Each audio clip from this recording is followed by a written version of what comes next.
Hello and welcome to the Timeshift. This week we're talking about the Doctor Who episode Wild Blue Yonder. Let me know what you thought about it in the comment section down below, and you will be read out in a future video. I have literally just finished watching the episode. I've got a few notes in front of me, so let us get the show on the road and begin, as we do with these reviews, by talking about the story. Now, I'm just going to say here and now, before we get too far into this review, I'm going to be brutally honest with you. Going into this episode, I was apprehensive about it. I had a feeling that this was going to be your typical difficult second episode deal. Not only that, but it was also going to be your mid-season kind of droopy point deal as well, because technically this is both the second episode of this season as well as the midpoint to it, and those two things combined made me think that this episode was going to be rather lackluster. And I will be honest, the first 5 minutes or so of the episode, I was certain that that was going to end up being the case. I might as well just rip the band-aid off here and now and just say that I really wasn't a fan of the first 5 minutes or so of this episode. Most of it felt tacked on. All the pre-title stuff felt totally unnecessary. It really hurt the flow of the episode, particularly coming on from last week. I will be blunt, I think that Russell T Davies has something of a tin ear when it comes to comedy, and I didn't find much of the first 5 minutes of the episode fun, or funny for that matter, but from the moment we get that speech in the control room, from that point onward, this episode was just utterly fantastic from pretty much start to finish. It was like night and day. And this is probably... Oh no, I'm not saying it. I'm not saying it, but I will say this, is that this is probably one of the best Doctor Who episodes that I've seen in a very, very long time.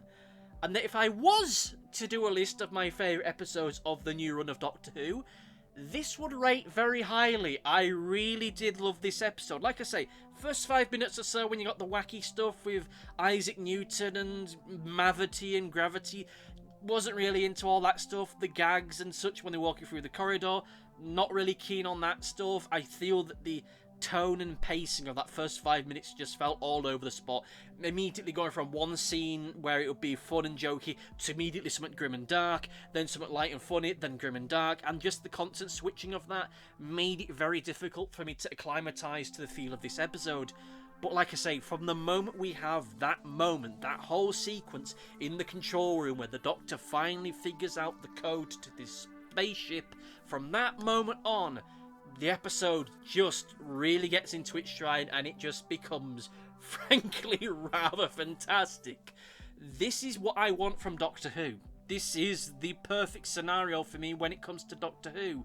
The Doctor having to face off against something that is beyond his control, beyond his comprehension, something that he can't just run around for 45 minutes while the dun dun dun dun dun dun dun dun music plays in the background and he's pointing at stuff and delivering exposition, only for them to then to produce his sonic screwdriver, cast a spell, and the villain was gone. We didn't have any of that. It's just gradually unfolding mystery as the Doctor tries to figure out what the hell is going on, and that we as an audience are right there with them. This is the truest feeling that I get from having Doctor Who, that sense of what the hell is going on and trying to solve it along with the Doctor.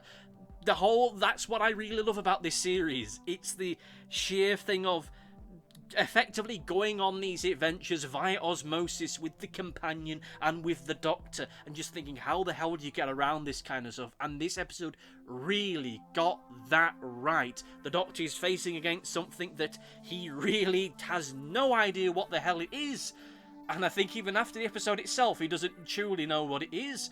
All he knows is it's a nightmare and it couldn't be allowed into the universe. The tone and feel after we have the weird, mixy, weird grey stuff towards the start of the episode, it just starts to focus its attention. It starts to being a lot more serious. It starts to become a lot more dark and a lot more creepy. Yes, there's moments of comedy and brevity throughout them. I think that those bits of brevity, they work more often than not, but I wouldn't say that they're particularly strong points with me. But my god, this is an episode which the sheer tension that is built up throughout it, the sheer paranoia of not knowing who anyone is at any given moment, and there you are just sat there trying to figure out, right, is this person really the Doctor, or is it the weird clone thing, or is this the real version of Donna, or is it the weird clone thing, and you're second guessing yourself, and you're getting yourself wrapped up in these logical knots as you try and put it together. The fake Doctor will do something that makes you think they're the real one. Then you kind of go, no, wait, no, that's not quite right. And just the flipping and switching and changing everything. It's just sublime to see. This is an episode, and I think it's worth pointing it out, that does touch on the Chibnall era, which is going to make a certain section of the audience vomit and foam at the mouth with rage and fear. But it's something that had to be addressed. In the previous episode, we got a reference of sorts to Timeless Child. This week we kind of do again, as well as more pointedly to the Flux itself. So for anyone that was hoping that they could just watch on from this point on and pretend that the past 4 years didn't happen, well, tough shit, you're in it with the rest of us. You don't get an out with this. Still, how it actually dealt with all that stuff is something that I did like and I did respect. I have seen comments online, and I have to say that I do agree with them, that it's glad, or rather it's good, that we're finally getting some form of moral and emotional repercussion of that. When half the universe was destroyed, we're finally getting the Doctor reflecting upon that and feeling the weight of it. Thank you for finally touching upon that one, actually addressing it. Granted, to be fair, I'm sure that Chibnall would have done. He would have done some more stuff with the Timeless Child, had he the time and not had to be dealing with all the other stuff. But hey, we're dealt the hand we have to go with it. And I think this episode did it incredibly well, and it did it in a way which, I will be honest, it's been delivered in such a way in which you don't need to have endured the Chibnall era and gone through the Flux stuff to understand it. It had a similar kind of tone to it as during the beginning of the Russell T Davies era, when we started to have discussions about the Time War. You didn't really need to know about it. You didn't need to know anything more than just the fact that shit got crazy, and that's all you needed to know. And it was dealt with that same kind of handling here, and I am glad with that. I think that this episode, again, was just fantastic. I really have to say is that, looking at my notes, the scene in the episode where Donna is asking the question, how long will they wait? And I love that entire sequence, that whole bit. I know to talk about in performances in just a couple moments time, but I just love that scene. But then all of a sudden we got that snap over to David Tennant and Donna in the other room. And I thought, what the hell's going on here? What's with the editing? Oh, they're obviously doing this because they don't want two scenes of exposition after one another, so they're mixing it up. Okay, alright, feels a bit laboured. Why don't you just put it later in the episode or drop it? Oh, that's why. Because they're sus! I guarantee you, by the end of the day, there's going to be dozens of jokes and references and sketches towards Among Us. There's no escaping that now. But like I say, I really love that moment, and there's that weird feeling of me thinking, alright, so now's the point where things are going to start turning around. Like I said earlier on, first 5 minutes of this episode really didn't care for. Then from the moment we get into the bridge, the helm room, the control room with the Doctor, discussing being at the edge of the universe, and just the sheer mavity of all of that was brilliant. And there was that part of me that was worrying that when we start to get these cuts between the two characters in the two separate rooms, that this is the moment where things are going to start turning around. This is the moment where things are going to start changing, where things are going to start going downhill. And that wasn't the case. It felt like there was thematically and stylistically starting to jump the shark, which, to be fair, they might well have done so in the opening 5 minutes of the episode, but that's all of discussion. But how that then unfolded itself, how it then revealed itself, what was actually going on there was brilliant. With that said, I do think it's a good time for us now to pivot into performances, because I'm cognizant of the time that we currently have. I have to say that this is, again, this is one of those moments where I want to heap praise on this. I want to throw all the praise in the world at this. And to be honest, if you know my history and you know how I feel towards the Russell T Davies era, particularly when we talk about the time with David Tennant and Catherine Tate, I wasn't a major fan of it, but this is the week where I can just say that I really love the performance of Catherine Tate in this episode. Both as her true self and this weird, creepy monster self as well. I think that she played both roles perfectly and gave them both the level of gravitas and feeling that they really needed to really elevate this material. Like I say, the split scene stuff that we have with Donna and the Doctor having their little moments and their speeches is a fantastic set of sequences. I think that of the two, I prefer Donna's in all of that because it feels a lot more personal. We get the sense and we get the feeling of everything that's there. For anyone that is a fan of this series, you know the sheer number of characters who have waited for someone, who have waited for the Doctor. We saw that with Amy, we saw that with Rory, we saw that with Bill, bless her soul, and there'll have been other characters in the classic series as well whose names and circumstances currently escape me. So when we hear her talking about them waiting, it hits us hard. If you're a fan of sci-fi more generally, you'll of course remember the episode of Futurama where Fry finds the preserved remains of his dog, and he thinks, well, we're not going to bring it back because he probably had a wonderful, long life full of joy and excitement. But the episode just ends with this montage of his little dog sat outside the pizza shop waiting for Fry to come back and never coming back. So, waiting in science fiction, the feeling of it holds a weight and a heft to it in a way that it doesn't quite do so in other genres and subgenres of fiction. So when you're there and you're listening to Donna talking about, well, are they going to wait for me? She's talking about, is Rose going to wait for me? Is her husband going to wait for me? Is Wilf going to wait for me? In the back of your mind, you can see it happening. There's a part of you that can almost see the timeline where it's all happening, how the world is just changing around them, and yet they're waiting for Donna to come back, and she never does. They do, of course, it ain't come back a couple of days later, but still, fair enough. David Tennant in this episode, I think that he was stronger in this episode than he was from the last one.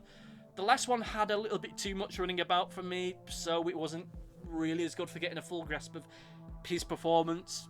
I will admit I'm still of the mindset that this whole, oh no, he's not actually playing the 10th Doctor, he's playing the 14th Doctor. Their personalities are different, is kind of bullshit. Yes, they are technically the 14th Doctor, but personality-wise, they're the same.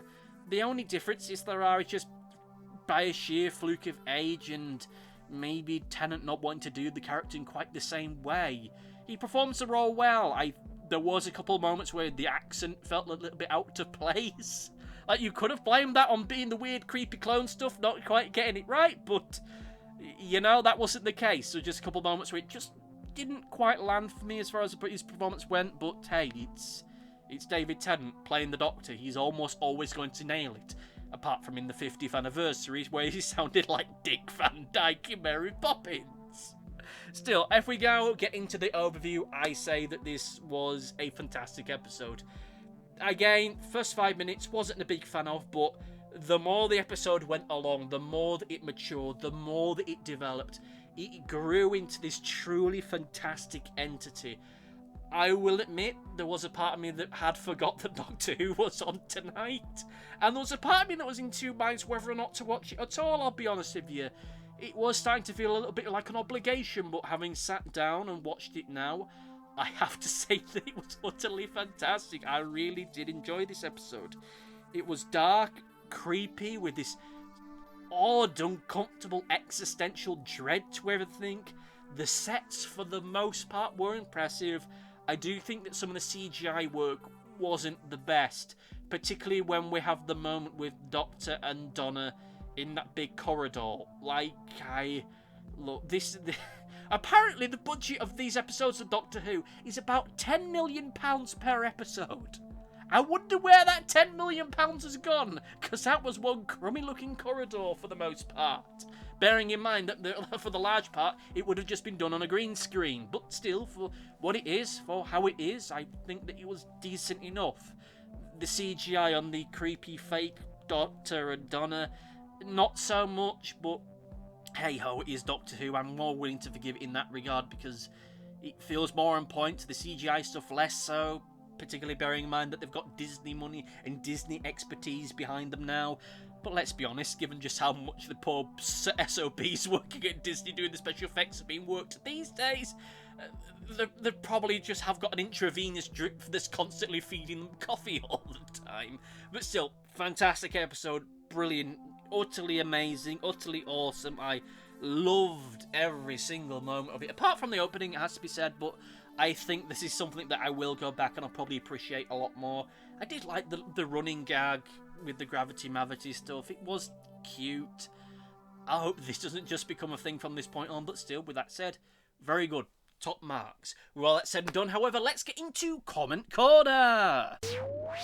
It's time for Comment Corner, reading your comments from the previous video. As always, leave a comment in the comment section down below, and you will be read it in a future video. Kicking us off, as almost always we do, with almost every video that I do, is PX1, who says, Doctor Who is back, baby!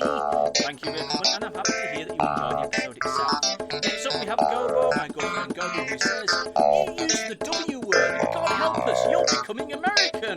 Oh no! Seriously, says though, I haven't been kept up with the Doctor. It's great to hear there's a lot to enjoy, and your articulations on particulars of that. And the articulation on particulars. You know how it is, you can see them come up on the screen right now. And yes, the episode itself last week was enjoyable. Some aspects of it that I don't think really landed for me, but looking at some of the commentary online, there's a lot of people that really connected with that, and I'm happy about that. At the end of the day, that was a moment meant for other people, not quite for me, so I'm happy with that. Some people don't quite like it as much as them, but hey-ho, it's their business to not like those things, if you understand my meaning with that. And finally, we have a comment from Danielle Skelton. Apologies, I've got the name wrong, but they just said, stumbled upon your video and channel and found it interesting to listen to your take on the episode. I disagree with a lot of what you said, but it's still interesting to hear your views on it. Thank you for your comment, and as I mentioned in my comment back to you, you know, there's nothing wrong with disagreeing with people so long as you do it in a polite way as they've done so there. So with that in mind, whether you agree or disagree with my take on this episode, whether you loved it or hate it, let me know in the comment section down below, and you will be right in next week's video. Next week, unless I'm mistaken, but I'm fairly certain that I'm not, this is going to be the final episode of this mini-series. It's going to be the one that we've all been building up to. The one that I think it's fair to say that I personally have been looking forward to the most of these three. I'm going to leave it at that because I don't want to spoil it for anyone that's more casual listener. I haven't been following along some of the stuff in the background of all of this. Though, with that said, given one of the leaks that come out with it, we'll soon see whether or not you'll stick the landing or not. Ho ho! Anyway, all that said and done, thank you all for listening, and see you next time. Goodbye! Thanks for watching. Be sure to like, favourite, subscribe, click the bell, and do all the YouTubey stuff that YouTube wants you to do. Go on, it'll do me a power of good. Until next time, my friends, goodbye!